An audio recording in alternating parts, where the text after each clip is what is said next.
Welcome to this tutorial video. This video provides an introduction to the domain Fundamental Rights and Freedoms of the Indigenous Navigators Climate Change module. The fundamental rights and freedoms covered include protection against arbitrary deprivation of life, disappearance, torture, and cruel, inhumane, or degrading treatment of Indigenous human rights defenders, the right to peaceful assembly, and the right to life as it relates to disaster risk reduction.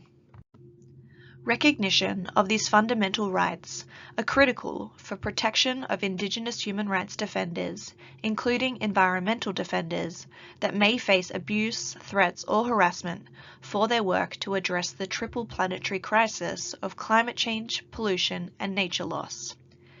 Ensuring Indigenous peoples can come together to promote, discuss, or defend ideas concerning climate change or climate change-related policies and measures, and ensuring states meet their obligations to take proactive measures to protect Indigenous peoples from environmental hazards caused by climate change or climate change-related activities. Some of the questions in the surveys under this domain align with Sustainable Development Goal or SDG indicators.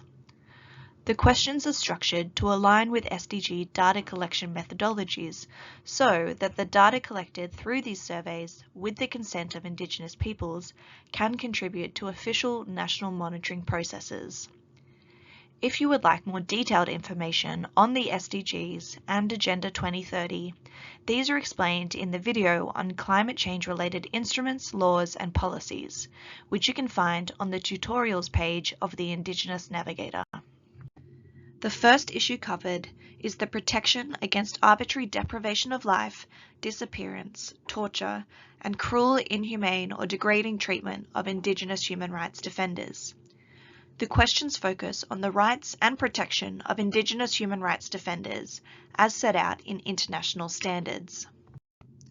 These include rights such as the right to life, the right to liberty and security of person, and the right to freedom from degrading treatment, torture, or punishment. Article 7 of the UN Declaration on the Rights of Indigenous Peoples, or UNDRIP, reiterates that Indigenous individuals have the rights to life, physical and mental integrity, liberty, and security of person. The UN Declaration on the Rights of Human Rights Defenders sets out in detail the rights which must be protected to ensure a safe and enabling environment for the defense of rights, including Indigenous rights.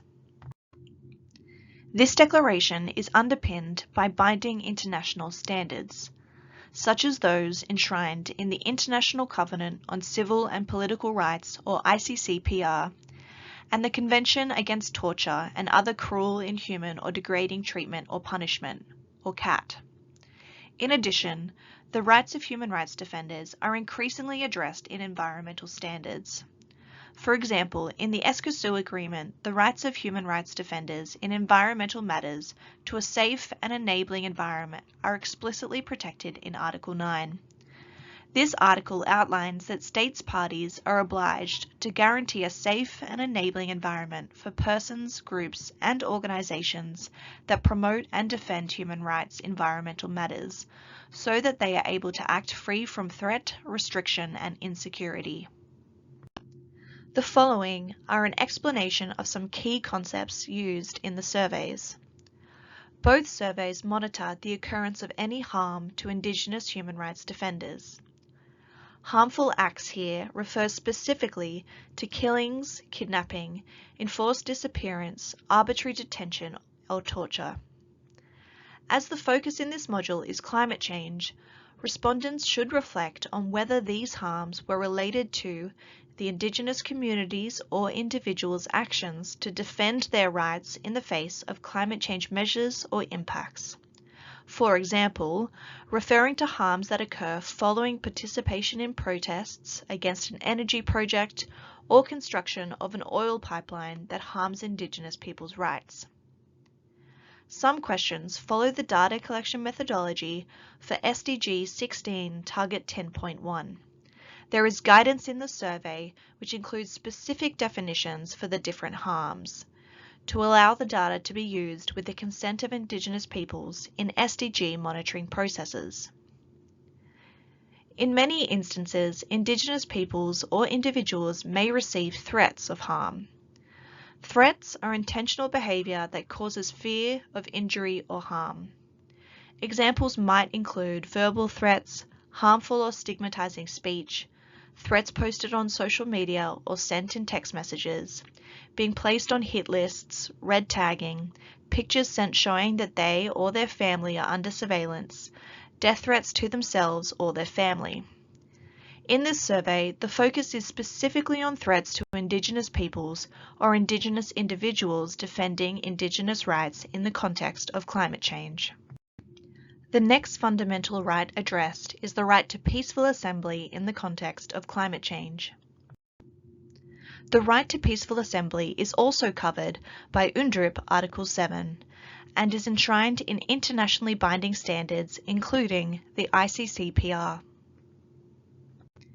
In the context of climate change, peaceful assembly includes instances where people have come together to express, promote, pursue, or defend their ideas concerning climate change or climate change-related policies, programs, measures, or decisions. For example, peaceful protests against wind farms or conservation projects for carbon sequestration implemented without the free, prior, and informed consent of Indigenous peoples. Violations could include, for example, the authorities denying people or communities the necessary permits to hold an assembly, or frightening people through vocal or physical intimidation or threats or physical violence. The last fundamental right addressed is the right to life as it relates to disaster risk reduction. The right to life can be found, among others, in Article 6 of the ICCPR. The Human Rights Committee, a body which interprets the provisions of this treaty, has stated the following in its General Comment number 36 in relation to the state's human rights obligations on the right to life. States parties should also develop, when necessary, contingency plans and disaster management plans designed to increase preparedness and address natural and man-made disasters which may adversely affect enjoyment of the right to life. The surveys assess what measures the state is taking as per their obligations to ensure disaster preparedness and risk reduction, as well as whether any Indigenous persons have lost their lives due to climate-related disasters. The issue of disaster risk reduction also directly aligns with SDG indicators 151, 1151, and 1311. The data collection definitions and methodology have been drawn from these SDG indicators, allowing the data collected to be used with the consent of Indigenous communities in official data collection on these indicators.